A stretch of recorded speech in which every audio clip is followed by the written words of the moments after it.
Good afternoon, everyone. How's everyone doing?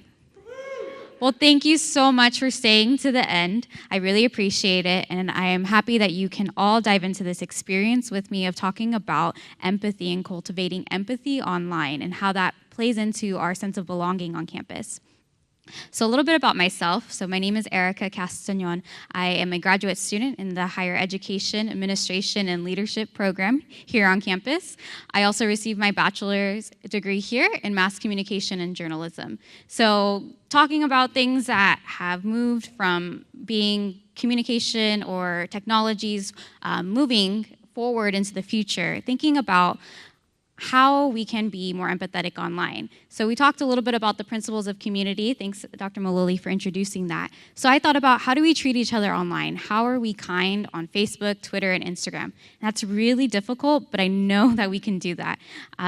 One thing that I thought was a great example of kindness, so this is a story that went viral in 2016, where this woman here accidentally texted this teenager here and invited him to her Thanksgiving dinner, thinking it was her grandson. The funny thing is, they actually built a relationship after this. He kept coming back to dinners. Like, if that's not kindness, I don't know what that is. She invited this teenager she met online, or through text messaging by accident. So the thing is, we can form relationships and bonds online through texting. These people in these photos, you don't know if they're talking to their mom, their dad, or they're talking to their friend that lives in another city. And that's okay that we're using this medium to keep in contact with each other. Now, the issue is, there's not like a clear check mark, my friend's okay, or X, this friend is not okay. We don't know when to reach out. We find it uncomfortable to maybe dive into their problems and their issues. We don't know how to cross those barriers that form deeper, long-lasting relationships besides just sharing that friendship online. And so that's where the difference between empathy and sympathy lies. So empathy allows you to stand in the middle of the circle and feel supported and surrounded by the group of people who understand you. Whereas sympathy, you're left outside, and that's not belonging. You're left outside the circle because everyone just feels a little sorry for you, and they don't understand what you're going through. So I understand that based off of like the title of this book, we do filter out a lot of our lives, what we post online and share with people. We have a choice. So we're maybe not sharing authentically exactly what our life is about, the highs and the lows. We just want to present what we think might get the most likes or the most attention. And I know for myself, as someone who's created digital content for on-campus organizations, nonprofits, and other organizations across the community, that I am trying to portray a certain thing to get some feedback and some comments from people. But what I'm missing, or what sometimes I've noticed is missing, is like a real engagement and conversation. And another issue, again, I don't want to harp on the issues, but just to present it and lay it out clearly, is we're living in a very divisive time online. There's in-groups and out-groups. The in-groups, the people who you agree with, the people that you say, yes, I love that. I love what you have to say. But then there's the out-groups. Once you're part of that out-group, you can't find a way back in. It's messy. The building relationships and crossing those bridges is really hard.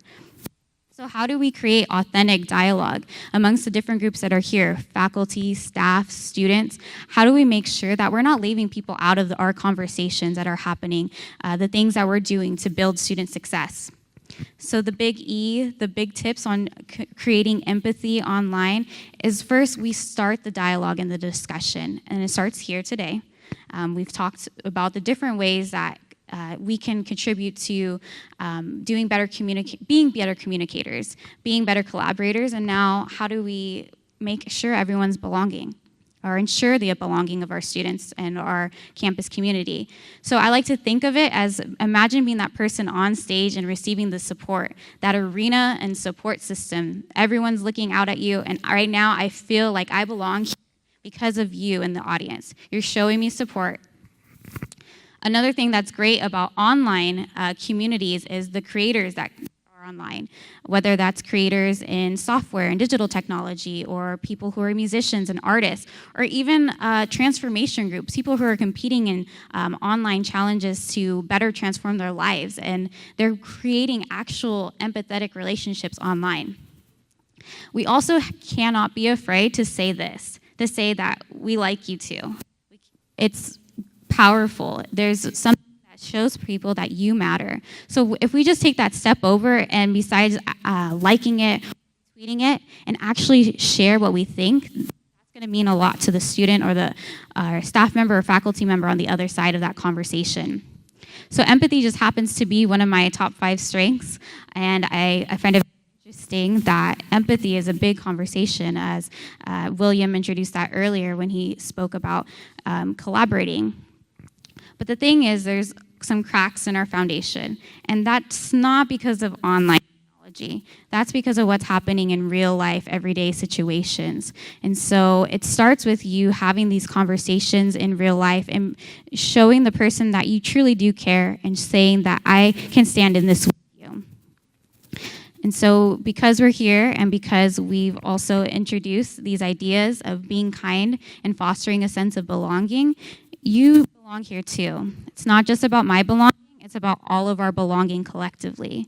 And I think that's going to be what's going to carry us into tomorrow, into the rest of our day, and to, again, look at someone and say, like, I understand what you're going through, especially in this rain right now where your shoes and everything is just a mess.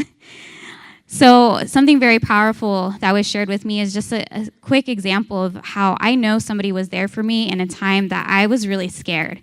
I didn't show it online, but I did show the important part of just knowing that someone was there for me, that I felt like I wasn't alone in my struggles, not just my accomplishments. So I leave this quote for you all to kind of chew on and to think about what you can do better to help our campus experience empathy. Thank you.